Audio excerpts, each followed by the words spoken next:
Hey, my name is Rowan Smith and I want to welcome you to the Training for Trekking podcast. Now, this is the world's very first podcast which is entirely dedicated to helping you train, prepare and conquer your upcoming hike, trek or mountain adventure. So once a week, I'm going to be giving you quality and practical information on the subjects of physical preparation for trekking, dealing with altitude and nutrition on the trail, so you can know everything you need to be doing to have the best chance of a safe, enjoyable and successful adventure.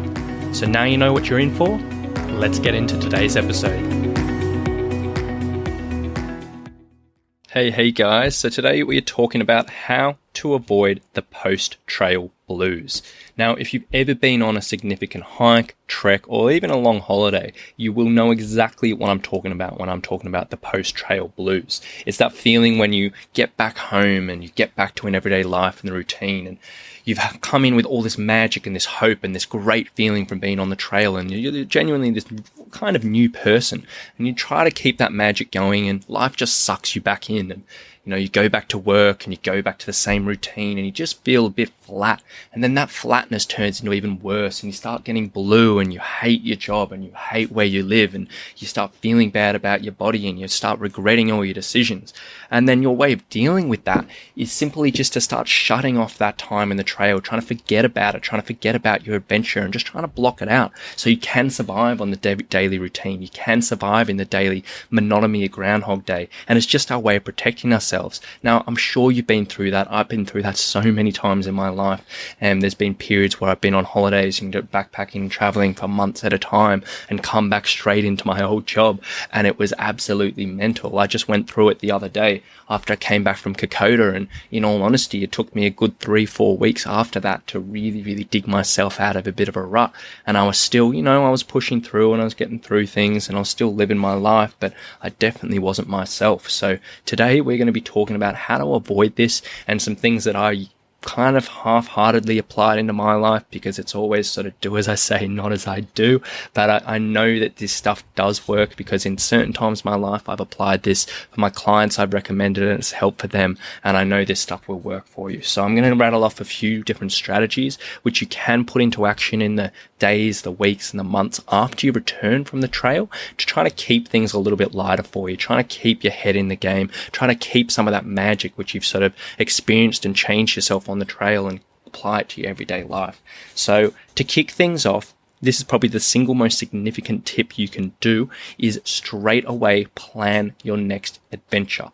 Now, while you're on the trail, you were probably thinking of all these different cool places you want to go and hike or trek or climb, and you've been rattling them off in your head. And when I was on Kokoda, I was thinking, look, I want to go do this trek into Japan and, go from monastery to monastery. I want to go to Kilimanjaro, or I also want to go hiking Tasmania. And I had all these different ideas in my head. And we all do that. And what you should do if you're really worried about the blues is, first thing you do when you get home, book something in. Now, get out your calendar. Don't hesitate. Just book something in. Doesn't matter if you don't have the money. Doesn't matter if you're not sure if you get annual leave. Doesn't matter any excuse that pops up, because if you don't book it now, it'll keep on getting pushed back and back and back. And instead, all this motivation, all this great feeling you have just straight off the trail, you're gonna forget about it. And it's going to become one of those things where you just keep on putting back again and again and again. And if this was recently the first trek you've done in a long time, just imagine how long it took you to actually work up the motivation, the commitment, and just get rid of that inertia to actually make this adventure happen. And imagine going through that all again. It might take you another 5 years, another 10 years to book in something major. So 100%, your first week back, book something in next. Get it in your calendar, schedule it in, because that will be your lifeline and your light at the end of the tunnel, just to keep things going and keep your mindset in the game. Now, number 2, next one I want to talk about is stay active. Now, the common tendency for people when they get off the trail is literally to stop moving, and they just want to relax and they go back to everyday life. They get busy, but in their training and their exercise just goes out the window. Now, this is a bit of an issue, because if you've been just come off a significant hike, you probably did spend a couple of months beforehand or multiple months beforehand having a goal to aim towards, being active, doing your training, and then you're on the trail and you were literally hiking for all day for days and days and days and days. And then you come back and immediately you stop. And this can be a real issue, because it can, have a whole number of different reasons. It can, play havoc with your emotions. Exercise is so important for your mental state. And if you're already a little bit mentally fragile from getting off the trail, all of a sudden you're not supporting it with a little bit of exercise, it can really suck, and it can contribute to the blues a little bit. On top of that is, if you've been training, and you come home and all of a sudden you stop exercising, maybe you might put on a little bit extra weight, which some people can get them pretty blue and get them pretty down and get them sort of doubting things. And it's just not a good thing. Now, I'm not saying you have to come back and absolutely go 100% gung-ho into your training again. You body probably wants a bit of a rest, but stay active in one way or another. Go for some gentle walks, take up some swimming, do some yoga, or whatever you need to do just to keep yourself moving and keep everything under control, because it does make a huge difference. Now, rolling off that also is get your health right. Now, number one, if you have come back and you've got an ache or pain or an injury, go get that diagnosed from a physio or physical therapist. Get that sorted, because the longer that drags out, and there's going to be a reminder, if you're not being able to do things you love, it's going to hold you back, it's going to get in the way of your life. So get that sorted, get it diagnosed, get it treated, and get it out of the way. Around this as well, your nutrition. So just try not to come home and absolutely nail your hammer bad takeout foods and, go really rubbish on your nutrition, because again, that can play impact of putting a little bit on weight, which a lot of people get a bit emotional about, which is fair enough. And also there's a whole bunch of connection between, healthy eating and your mental state and all of that. I'm not going to go into too much detail with that because it's not really my speciality, but it does go hand in hand pretty well. And then it's also your sleep and your stress levels. Make sure you're sleeping enough each night. It goes a huge way for your mental health. Make sure you're trying to deal with stress. You're going to come back in a huge amount of stress when you come back into life with work and social commitments and all these other things, and just try to minimize that where you can and not get caught up in that stressful lifestyle again.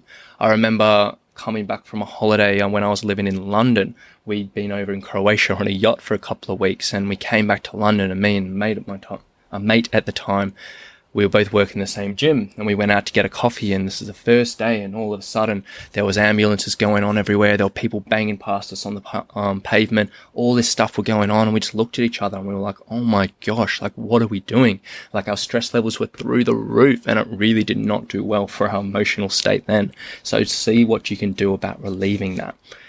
Next up is surround yourself with like-minded people. So one of the greatest things of being on the trail is just being with people who share your passion. So whether it's people who are literally hiking side by side with you, whether it's other people that you run into while you're on the trail, whether it's the tour leader if you're on a tour, whether it's the locals, whatever. Sometimes it can be amazing just being able to share so much time with people who really do share your passion and your commitments and can appreciate what you do and what you are doing, and even have people to share memories with and anecdotes and all of that. Now, sometimes when you get back into life, you can really easily lose this, particularly if you don't have a big social circle who are big into hiking or adventures. And if you've just gone out on your own or with just one friend, it's really easy to lose this, and sometimes it is a bit sad to sort of lose that part of your life. So if this is you, take this time, find a local hiking club or a bushwalking club or something like that. Join a meetup group. Start going to adventure talks or adventure movies. There's always stuff like that going on if you live in a city. If you're out in the country, it might be a bit tougher, but just do your best trying to find someone and surround yourself with these like-minded people, because it really does make a massive difference to, number one, just your mental state in the moment, but also number two, over the long term, is just keeping you passionate about these adventures and trying to keep the magic alive. It makes a massive difference in my eyes. Next one is carve out some me time. Now, for me, at least, one of the most amazing parts of the trail is simply having time to yourself, away from distractions like emails and phones and family commitments and work and all of those other 1,000,001 things that sort of intrude in your life in day to day. And you literally just have time to sort of sort things through in your head and really appreciate your surroundings. And it's sometimes that does get neglected in day to day life when you're home. So try your best to avoid this. Take some time to go out and spend time without electronics. Find 30 minutes each week to completely switch off. Go to a lake, go to on a hike, go in the ocean, whatever you can do to recapture some of that bliss. Make this a non-negotiable in your life. Don't leave it up to chance, and don't say, I'll fit in half an hour where I can. book it in the calendar sometime that you know it's going to happen. Make this happen every single week, and it really, really makes a massive difference. For me, this was simply, I'm lucky enough to live nearby the beach, so I was saying on Friday afternoons, I'm going to go down the beach for 30 minutes, no phone, nothing, and I'm literally just going to either walk, swim, or surf at the beach, and that's going to be my me time, and it makes a huge difference to my mental state, and I highly recommend you find something like that for you and really, really make it happen.